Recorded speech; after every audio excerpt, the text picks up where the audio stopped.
Sallallahu ala Muhammad, sallallahu alaihi wasallam.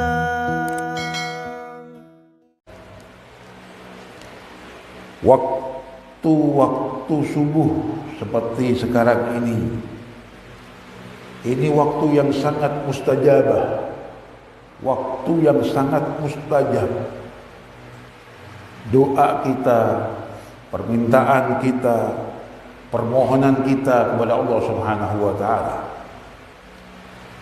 Makanya di waktu subuh ini Allah Subhanahu wa taala mencurahkan, memberikan yang sangat banyak pemberian-pemberian Allah Subhanahu wa taala, dari kenikmatan Allah Subhanahu wa taala, dari rezekinya Allah Subhanahu wa taala, dari rahmat barakahnya Allah Subhanahu wa taala, bahkan maghfirahnya Allah Subhanahu wa taala, ampunan Allah Subhanahu wa taala di waktu subuh ini.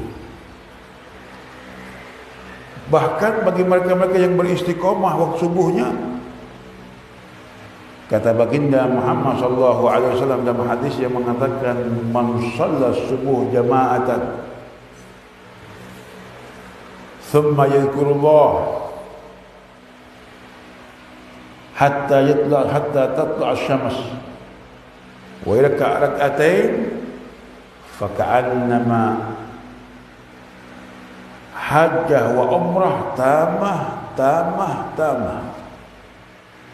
Kata baginda Muhammad SAW, barang siapa yang sholat subuh berjamaah, kemudian dia duduk berzikir, berwirid, atau mengaji Al-Quran, atau mendengarkan ceramah, mendengarkan tausiah, atau di majlis zikirnya, majlis ta'limnya, sampai keluarnya matahari, dan sholat 2 rakaat, maka pahalanya, kata baginda Muhammad SAW, seperti halnya dia berhaji dan berumrah yang sempurna. Maksudnya yang mabrur. Jadi panjenengan Mbak gak pernah berangkat ke haji, ke umrah, cuman sampai di istiqomah subuh dan zikir, wirid, hadir majlis ta'lim, majlis zikir sampai keluar matahari, sholat 2 rakaat, itu pahalanya haji umrah setiap hari. Haji umrah setiap hari, haji umrah. Masya Allah, lihat pahalanya.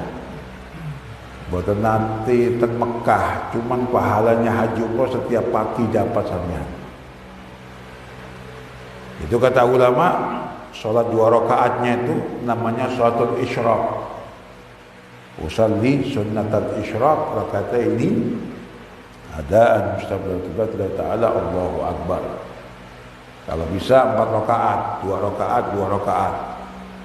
Dari sakit malih dibarengkan niat isyraq juga niat duha. Karena isyraq dan duha ini bareng masuknya. Ini pahalanya orang-orang istiqomah. Cuma sampai juga jangan salah tafsir. Kalau gitu sudah perlu tentang Mekah rek. Cukup bang subuh Al-Fatih, ganjarannya haji umroh wis. Itu kata ulama, pahalanya sampai pahala haji umroh. Kalau sampai haji umrohnya, kalau mampu wajib sampai berangkat. Ini pahalanya yang sangat besar, yang sangat terselubung, tersembunyi. Kita nggak tahu. Makanya para sahabat-sahabatul kiram radhiyallahu anhum wa arda, para sahabatnya baginda Muhammad SAW ini tidak pernah meninggalkan ba'da subuhnya sampai keluar mataharinya. Nah, keluar mataharinya itu Pak, di dalam ilmu fikih itu tatkala keluarnya waktu isyraq. Jadi matahari itu begitu keluar, ya, fajar, matahari keluar itu masih belum boleh kita sholat, masih itu waktu-waktu haram untuk sholat sunnah. Setelah keluar matahari kira-kira seperempat jam. Nah, itu masuk waktunya isyraq plus masuk waktunya duha. Dan waktu isyraq ini sebentar, cuman kira-kira seperempat jam juga. Setelah seperempat jam sudah waktu duha yang lama sampai mendekati waktu zuhur. Itu waktu duha yang panjang. Ini amalan para sahabat-sahabat kiram radhiyallahu anhum warda, dan diamalkan oleh para ulama-ulama kita, para kiai-kiai kita, para sholihin. Bahkan di waktu subuh itu Allah Subhanahu wa taala membagikan rezekinya. Allah ini bagi rezeki waktu subuh. Makanya panjenengan ba'da subuh jangan tidur. Sebagian ulama mengatakan bagi mereka yang tatkala subuhnya dalam keadaan lalai, lupa atau tidur, maka rezeki yang dibagikan oleh Allah ke rumahnya ini kembali. Hari itu nggak ada rezeki. Maksudnya apa? Rezekinya pertemuan hari itu. Kenapa? Subuhnya dia main tidur. Maka dikatakan oleh ulama juga, orang yang sering tidur ba'da subuh ini sebelum keluar matahari, ini dikatakan yurisul faqr, memudahkan menjadi orang miskin, orang fakir. Kenapa? Pembagian rezeki dia gak pernah hadir, dalam keadaan tidur.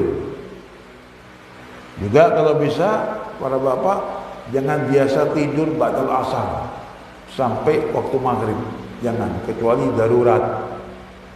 Sakitkah, memang terlalu capekkah, gak kuat, saya nggak tidur ini bisa sakit saya.